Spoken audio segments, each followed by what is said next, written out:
बिस्मिल्लाहिर्रहमानिर्रहीम। इफ्तिखार अहमद आपको समा एक्सक्लूसिव में खुश आमदीद कहता है। आज हम बात करेंगे जुडिशल सिस्टम के हवाले से।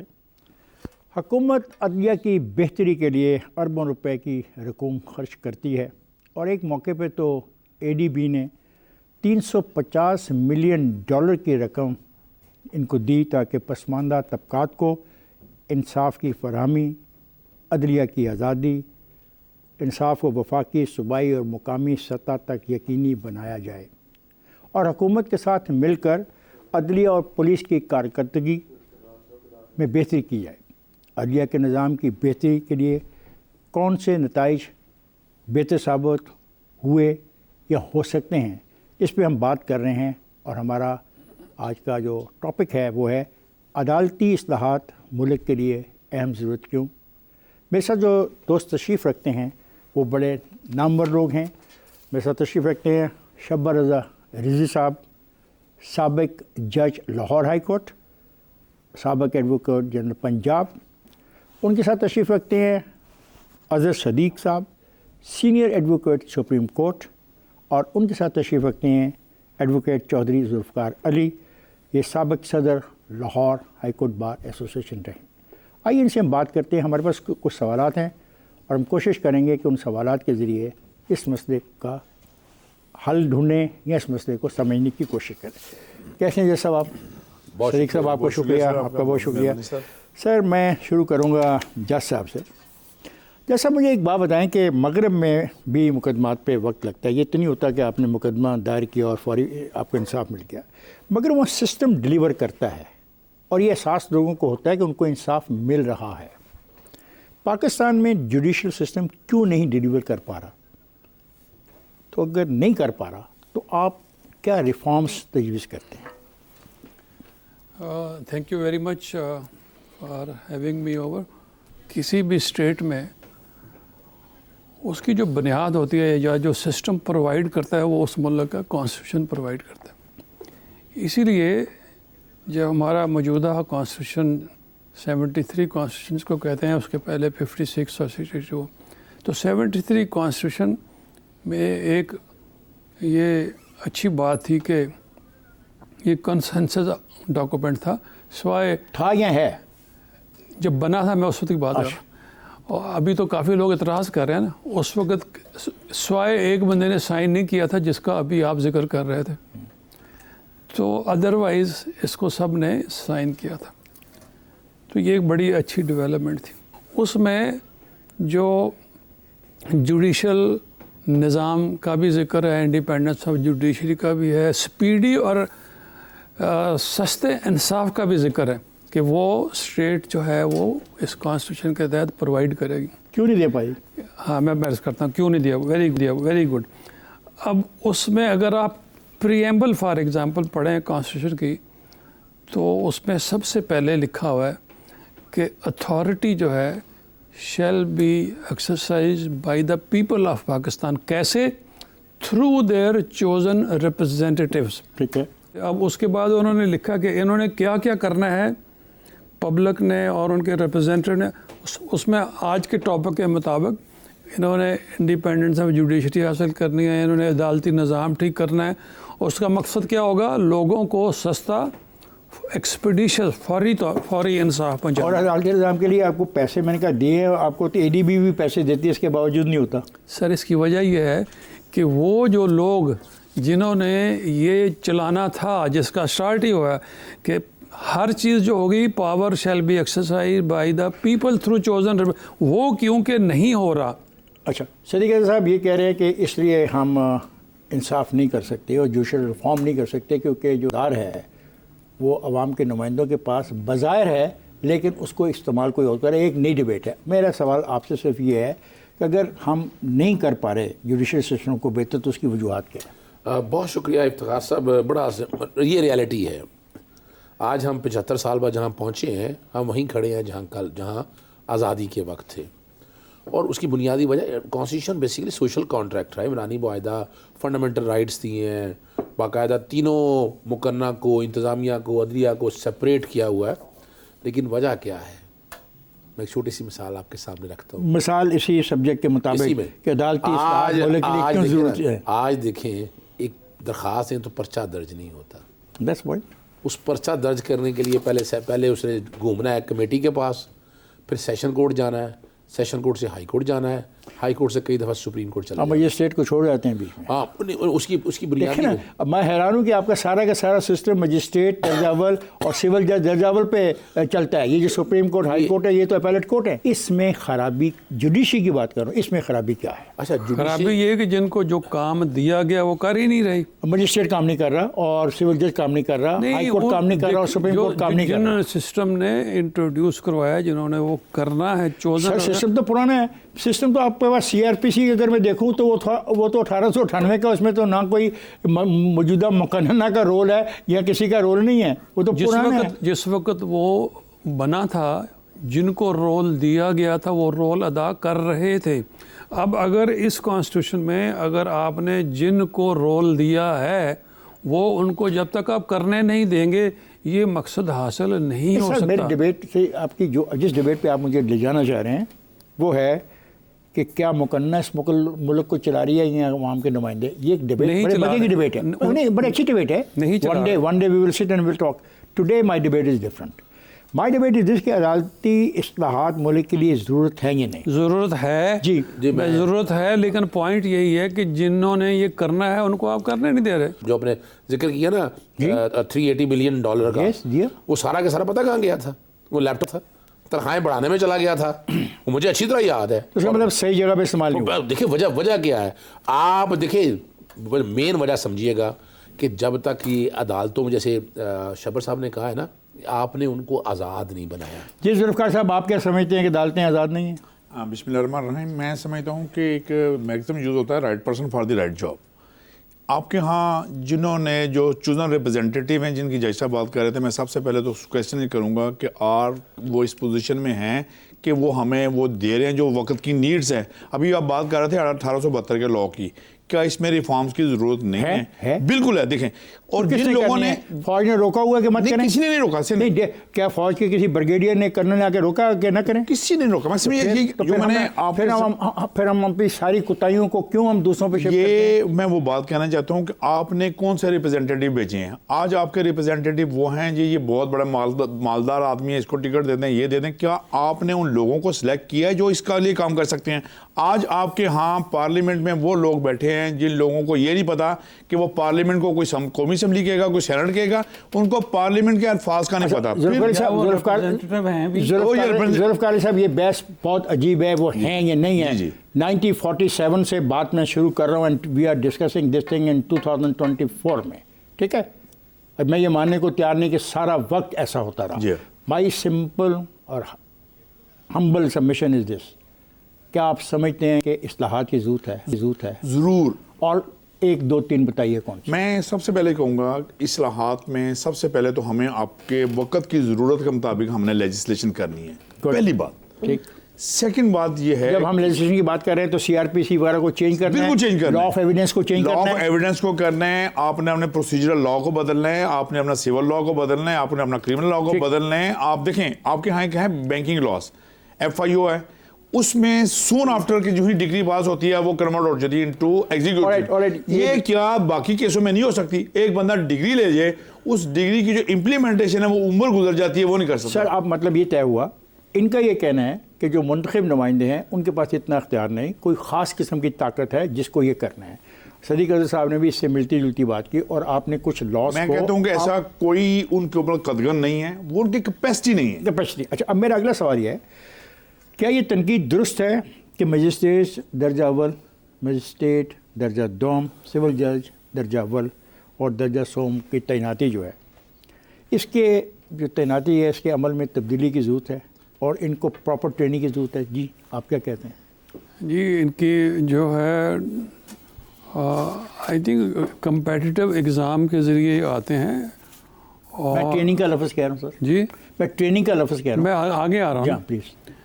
तो इसलिए इनकी जो एंट्री है वो ज़्यादा से ज़्यादा आप ये कह सकते हैं कि उसको और आप इम्प्रूव कर लें, उसके फ़ौरन बाद ट्रेनिंग के बगैर तो हो ही नहीं सकता। अभी जैसे UK में हाई कोर्ट के जजेस की ट्रेनिंग होती है, आपको पता है? इसके लिए आप कितनी ट्रेनिंग तजवीज़ करते हैं? यू वेरी एक्सपर्ट आदमी हो आप। आई थिंक ट्रेनिंग जो है वो 6 मंथ्स इनफ टाइम, सो प्रोवाइडेड के जो ट्रेंड लोग हैं वो उनको ट्रेन करें।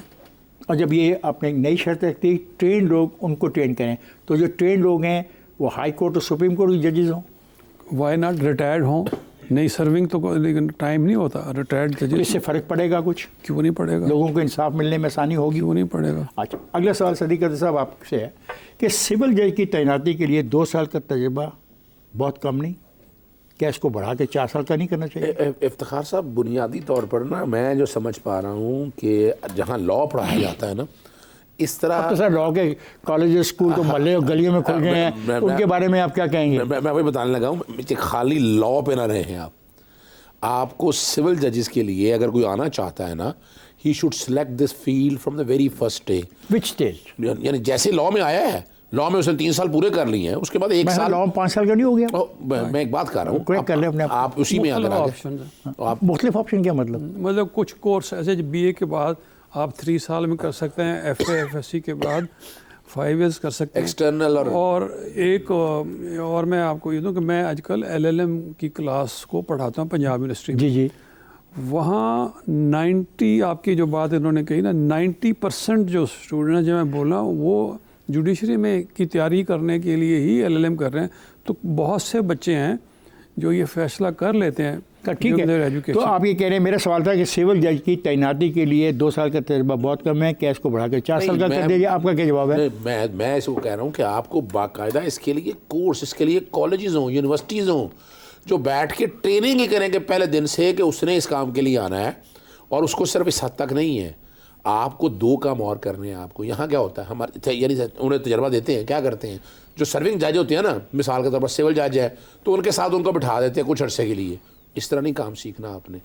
आप जितना मर्जी, एक तो ज़हन में रख लें, एक तो तजर्बे की बात आ गई, टाइम बढ़ाने की बात आ गई, दूसरा इसके साथ साथ आप मिसाल के तौर पर 150 केस लगा हुआ है, 200 केस लगा हुआ है रोज़ाना, उसके बाद एक आदमी की कितनी कैपेसिटी है? आप इंग्लिस्तान चले जाएँ, अमेरिका चले जाएँ, रोज़ाना मैं होके आया हूँ 2 केसेस 3 केसेस, और उसकी वजह उसके बाद उसकी क्वालिटी देखिए आप कितना फ़र्क पड़ता है।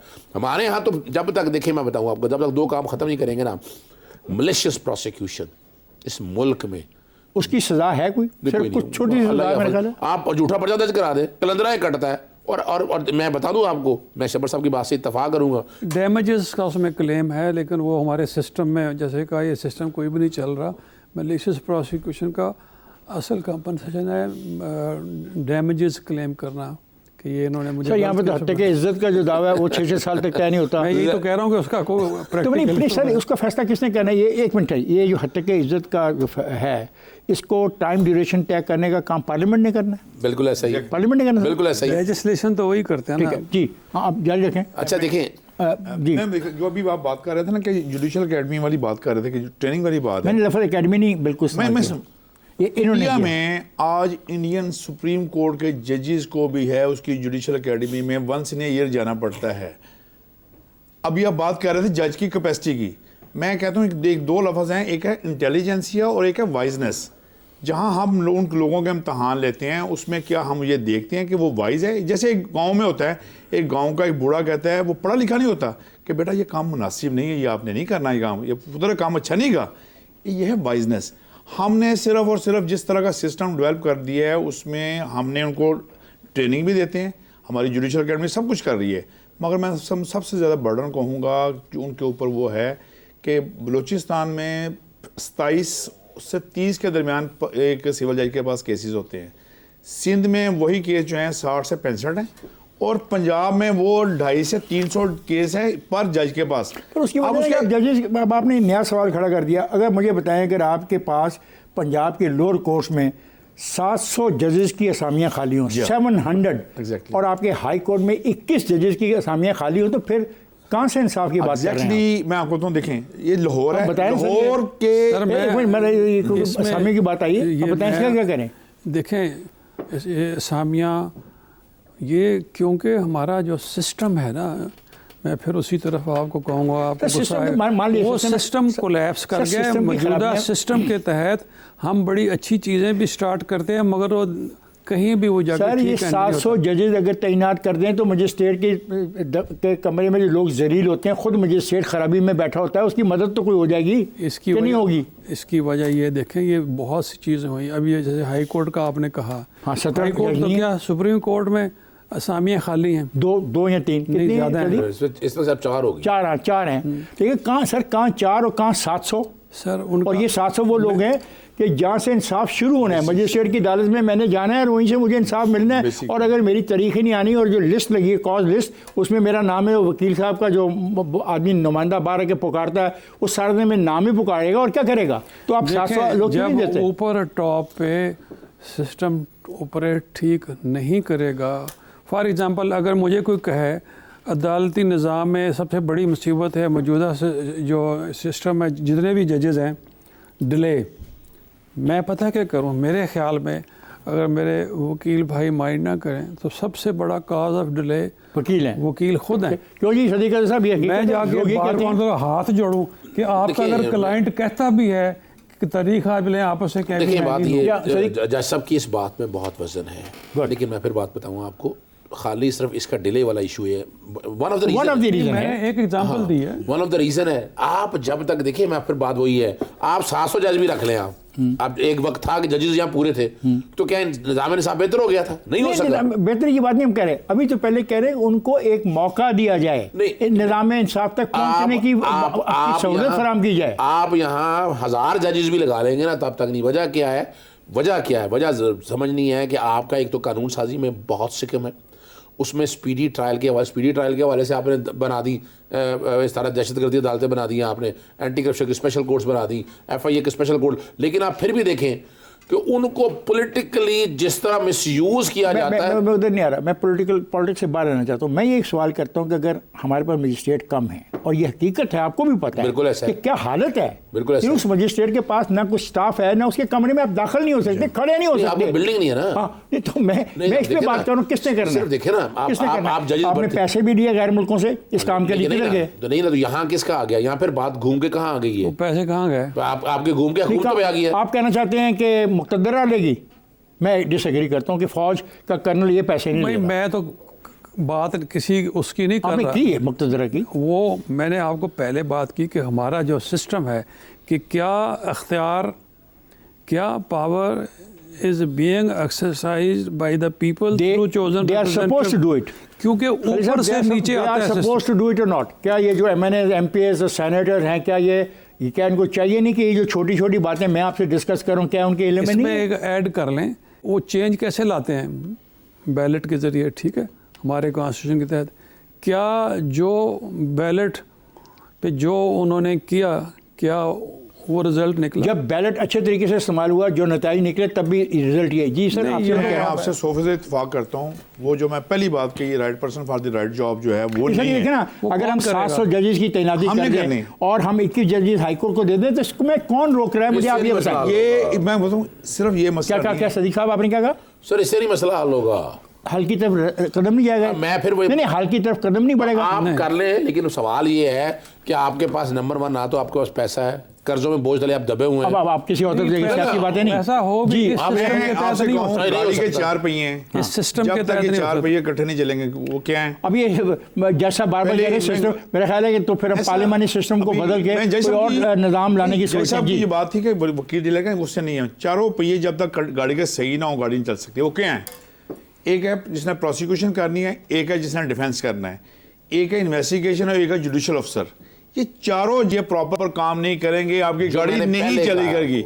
आज आपकी गाड़ी ना चलने की वजह यह है कि टायर का, गाड़ी का कोई ना कोई टायर आपका पंक्चर है। सबसे पहले एक केस दर्ज होता है, इन्वेस्टिगेशन का मामला। इस तरह की इन्वेस्टिगेशन हो रही है जो हम कभी सोचा भी नहीं था। वही पुराने वाले लॉज के ऊपर उसने हलफ कसम दे दी है, हमने लगा कर दिया, FIR कोई और दर्ज करेगा, तफ्तीश कोई और दर्ज, उसका भी फायदा कोई फायदा नहीं हुआ। मैं समझ नहीं कहूँगा आपको। देखें, दुनिया में क्रिमिनोलॉजी जो है वो एक साइंस बन चुकी है। क्रिमिनोलॉजी जो है यूनिवर्सिटियों में पढ़ाई जाती है, हमारे स्टूडेंट्स उसको पढ़ रहे हैं।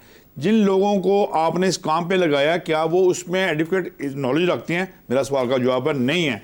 हम में से तीनों में से कोई एक अदलिया के ऊपर जिम्मेदारी लेने के लिए टोटल मैं अदलिया पे जिम्मेदारी नहीं दे रहा, मैं कह रहा हूँ कि अदालती इस्लाहात मुल्क के लिए अहम ज़रूरत क्यों है। और मैं जा रहा हूँ अब ब्रेक पर, क्योंकि मुझे जाना होगा। ब्रेक पर वापस आता हूँ, गुफ्तगू का सिलसिला जैसा आपसे शुरू करूँगा।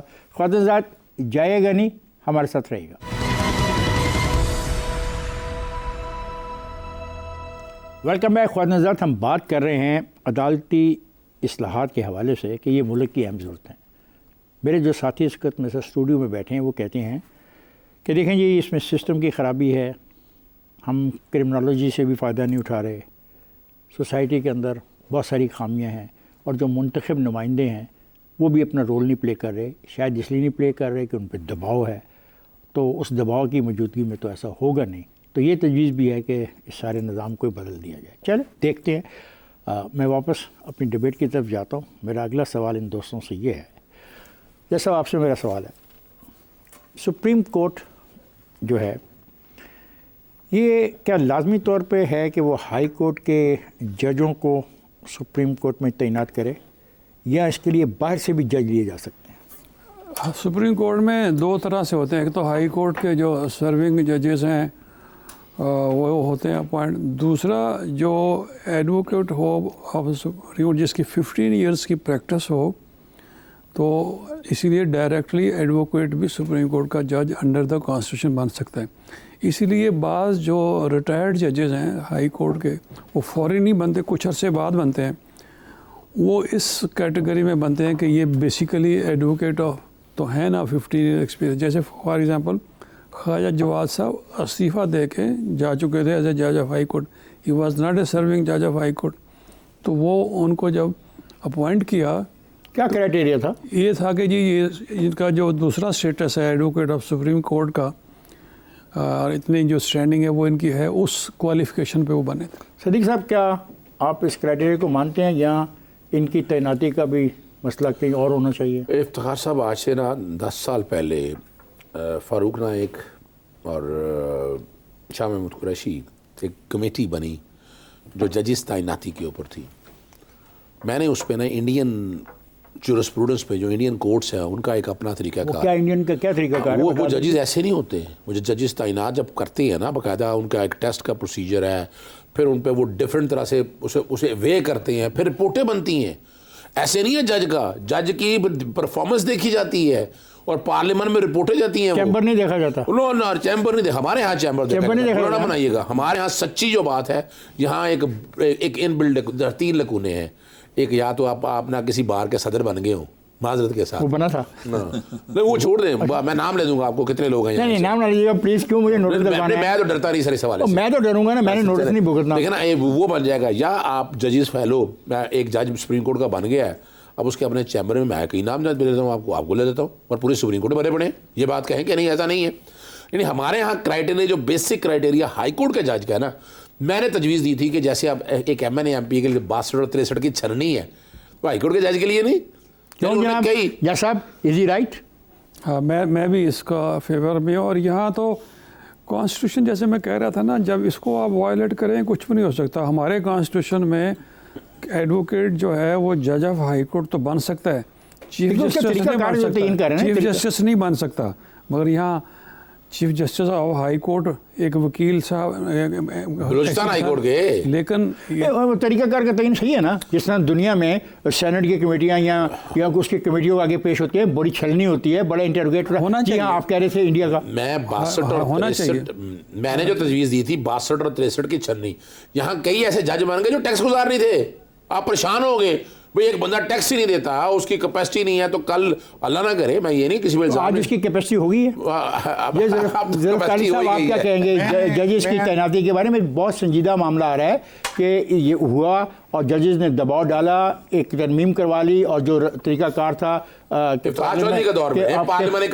पार्लियामानी कमेटी की जो सुपरमेसी, जो उसकी ओवरसाइट नहीं होगी, तो पता है फिर करें क्या? ये सवाल बड़ा इंपॉर्टेंट है सदीक अदर का। अगर आप असेंबली का इलेक्शन लड़ने वाले आदमी को, जिसको लाखों लोग वोट देते हैं, उसको तो कहते हो कि 62-63 से गुजरो, और एक जज जो उसको कहता है तुम घर जाओ, उसका कोई चेक नहीं होना चाहिए, ये क्या है, इसमें क्या करना चाहिए, व्हाट इज योर प्रपोजल? मैं पहली बात तो ये कहूँगा कि कॉन्स्टिट्यूशन में तो जो इसमें उसकी तैनाती का तरीकाकार है वो तो बिल्कुल ठीक ठाक मौजूद है। अब यहाँ पे पसंद नापसंद जब आएगी, जिस आदमी ने उसको सिलेक्ट करना है, अब उसकी वो देखने वाला मामला ये है। देखें, एक जज के लिए एग्री कि किसी तरीके से प्रोसेस से गुजरे वो, देखें प्रोसेस होना तो जरूरी है, प्रोसेस मौजूद है उसमें कि उसकी प्रोसेस नहीं, 45 साल एज 10 साल की वकालत आपकी हाई कोर्ट की, या आप सेशन जज में, और सेशन जज में और चैम्बर नहीं, ये ना माने अलग बात है। क्राइटेरिया तो यही है। क्या आप नहीं समझते जो तरीकाकार हिंदुस्तान में अपनाया गया हमें अपनाना चाहिए? जरूर। आप क्या कहेंगे सब? हिंदुस्तान में अपॉइंटमेंट का बाय ना जो उनके कॉन्स्टिट्यूशन में लिखा हुआ है वो वही है जो पहले 18th अमेंडमेंट से पहले हमारे था, सिर्फ उनमें रिमूवल का डिफरेंट है। वो पार्लियामेंट रिमूव करती है, जो सुप्रीम जुडिशल काउंसिल वाला काम उनकी पार्लियामेंट करती है। Do you agree with that? आप? मैं बिल्कुल, इसमें कोई शक नहीं। इम्प्लीमेंटेशन में गड़बड़ हो रही है। मैं फिर कहूंगा कि सिस्टम मौजूद है, सिस्टम को इम्प्लीमेंट करना जो है वो सिस्टम मुश्किल है, वो जो है ना सुप्रीम जुडिशल काउंसिल मुश्किल है। मुझे एक जज के से इख्तिलाफ है, मैं साबित भी कर सकता हूँ, तो मुझे सुप्रीम जुडिशल काउंसिल जाना पड़ेगा। जो हाल है आप दादा लगा रहे हैं, आपके सामने है। जिसको निकालना हो, जिसके पीछे पड़े हैं उसको तो निकाल देंगे, जिसको नहीं निकालना वो निकाल नहीं सकते आप उसको। वहाँ ये मामला पार्लियामेंट में जाता है। Good. My next question is this sir, कि आपको ये नहीं लगता कि जो मुकदमात की ताख़ीर होती है इसको कम करने के लिए, जहाँ हम अदालती इस्लाहात की बात कर रहे हैं, ऑलरेडी हमारे पास एक रास्ता मौजूद है ADR का, इस पर हम क्यों नहीं अमल कर पाए? इस पे हम क्यों नहीं अमल कर पाए? इसीलिए ही है कि जो इंटरेस्टेड कौन इंटरेस्टेड खुल के बात लोग हैं वो इनको नहीं चलने देते। नहीं सर, ADR पे भी इंटरेस्टेड आगे कौन है वो इंटरेस्टेड लोग? ADR पे भी, ADR की वजह से आप पहले बता दें ADR होता क्या, ताकि सुनने वालों को समझाए हम किस ADR की बात कर रहे हैं। कि अदालत से हट के जो एक सिस्टम है, जिस तरह आर्बिट्रेशन है, अल्टरनेट डिस्प्यूट रेमेडी, अल्टरनेट उस जिस तरह मैं कह रहा हूँ, मिसाल दे रहा हूँ, जैसे आर्बिट्रेशन हम करवाते हैं वो एक अल्टरनेटिव रेमेडी है। तो अल्टरनेटिव रेमेडी जो है वो हमारे पूरी दुनिया में चल रही है। हम क्यों नहीं चला पाए कामयाबी से? भाई साहब आपको बता सकूँ, जिन्होंने ये चलाना है ना, किन्होंने चलाना है, जिसमें जजेस शामिल हैं, कोई भी अपनी जो ग्रिप है वो कहते हैं जी हमारी तो वो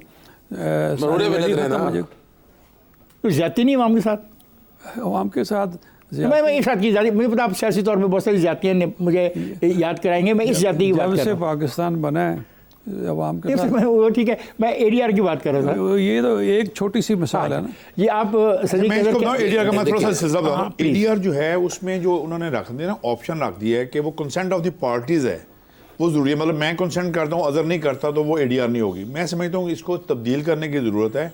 ADR में मैंडेटरी रखें कि वो पहले फेज़ पे, जैसे उसमें जो अदालतों में जाने से पहले वो दोनों जो हैं वो उसमें करें, और अगर वो वहाँ पे with the consent of the parties जो हैं एक आर्बिट्रेटर अपॉइंट हो जाए, वो अपना रेफरी के तौर पे फैसला करे, अपना और टाइम फ्रेम भी इसका तय करें, फ्रेम शामिल हो कि मेरा आपका झगड़ा हो जाता है 6 महीने में, अगर हम तय नहीं करते then we can go to the court. Inexpensive है ये।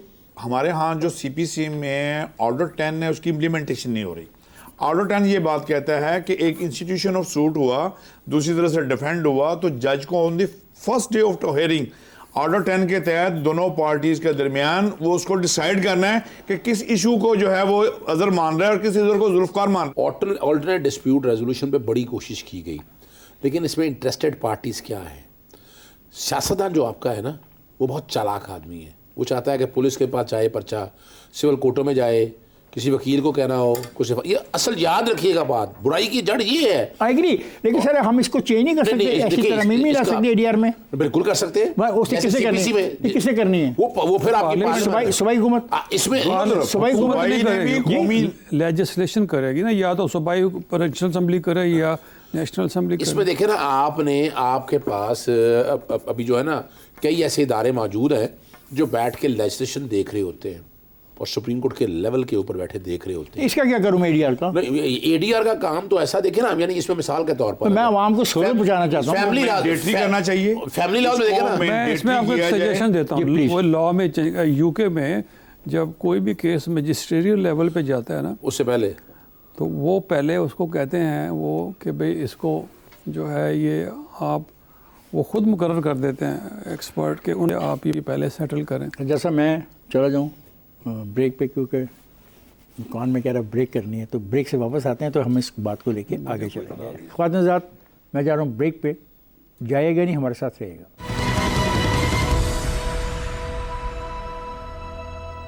वेलकम बैक ख्वातीन हज़रात। हम कोशिश कर रहे हैं कि अदालती निज़ाम की मौजूदगी में जो मुश्किलात हैं उनको हल करने के लिए क्या हो सकता है, क्या तजावीज़ हम पेश कर सकते हैं। हमेशा जो पैनल है बड़ा इफ़ेक्टिव पैनल है, ये उस प्रोफेशन से ताल्लुक़ रखता है जो रोज़ाना इस किस्म के मामलों को डील करते हैं। हम बात कर रहे थे सिद्दीक जी, हाँ इंडिया के कॉन्स्टिट्यूशन में पंचायत सिस्टम मौजूद है, यानी लॉ में नहीं, कॉन्स्टिट्यूशन में प्रोवाइडेड।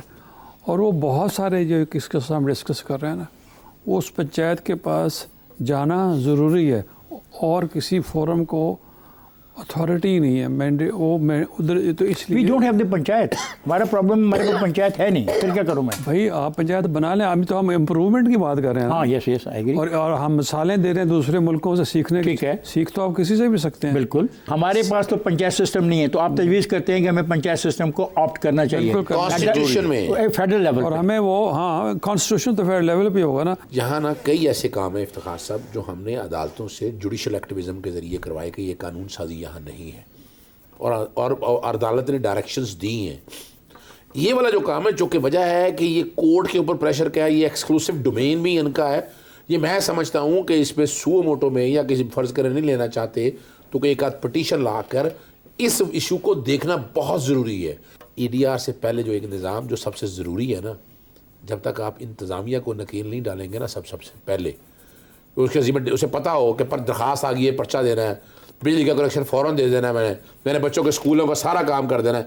जब तक एक ये एनफोर्समेंट का निज़ाम, ये भी एक तरह का EDR ही है, आप इसको यूँ ले लें, आप इस तरह का एक EDR ही है। और मैं आपको बड़ी मज़ेदार बात बताऊँ, लाहौर हाई कोर्ट के जज साहब से जब मैंने बात की ना, मैंने कहा आप जो पर्चों का निज़ाम है, वो दरख्वास्त देता है, धक्के खाता है FIR के लिए, इन्वेस्टिगेशन के लिए, आप एक जजमेंट क्यों नहीं देते इसके ऊपर, एक प्रॉपर मैकेनिज्म क्यों नहीं देते? वो लंबी बात हो जाएगी। Can you do it? Yes, why not? ये आप क्या कहते हैं? 2001 में जो लॉ आया था, लोकल बॉडीज़ का लॉ आया था, वो मैं समझता हूँ कि इस मुल्क में एक इनकलाब का पेश खैमा था। उसमें ये सिस्टम मौजूद था जो आपका ADR है। 2001 में सारे मुल्क के लिए अच्छा, मुशर्रफ वाला जो लॉ था, उसमें मैं समझता हूँ कि इस मुल्क में वो ऐसी बुनियादी तब्दीलियाँ लेके आ सकता था जिसको हमारे रिप्रेजेंटेटिव जो थे, वो चूजन रिप्रेजेंटेटिव जो सूबाई असम्बलियों में आए, उन्होंने उस लॉ का हशर नशर करके 2013 का लॉ लेके आए, 2023 का लॉ लेके आए।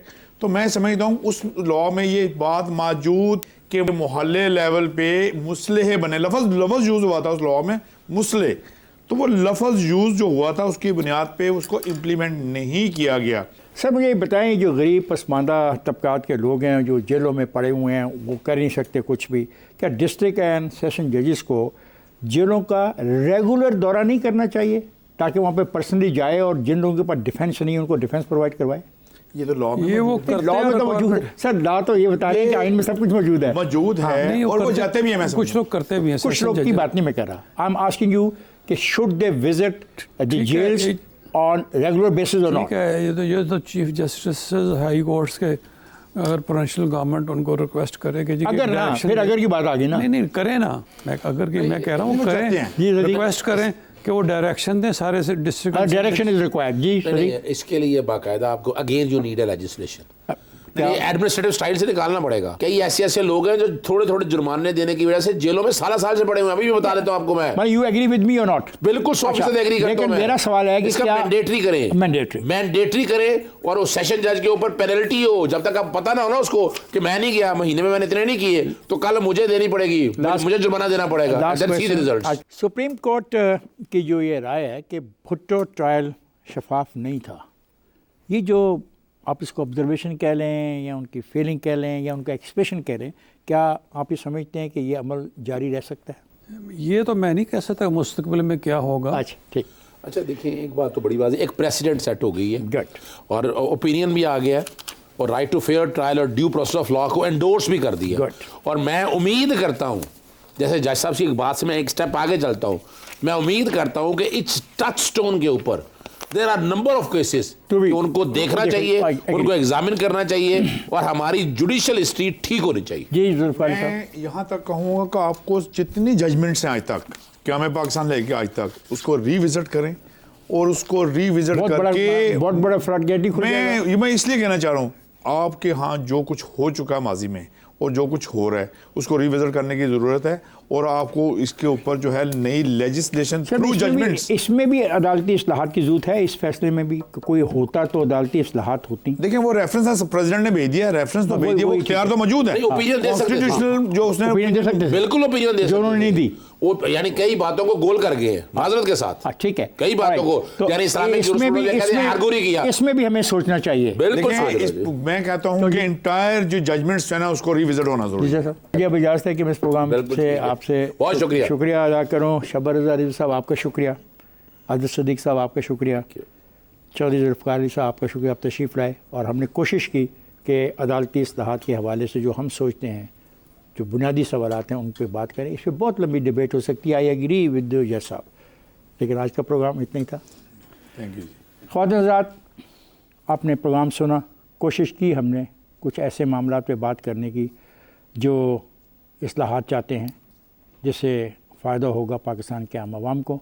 मुझे और मेरे मेहमानों को इजाज़त दीजिए। खुदा हाफिज़।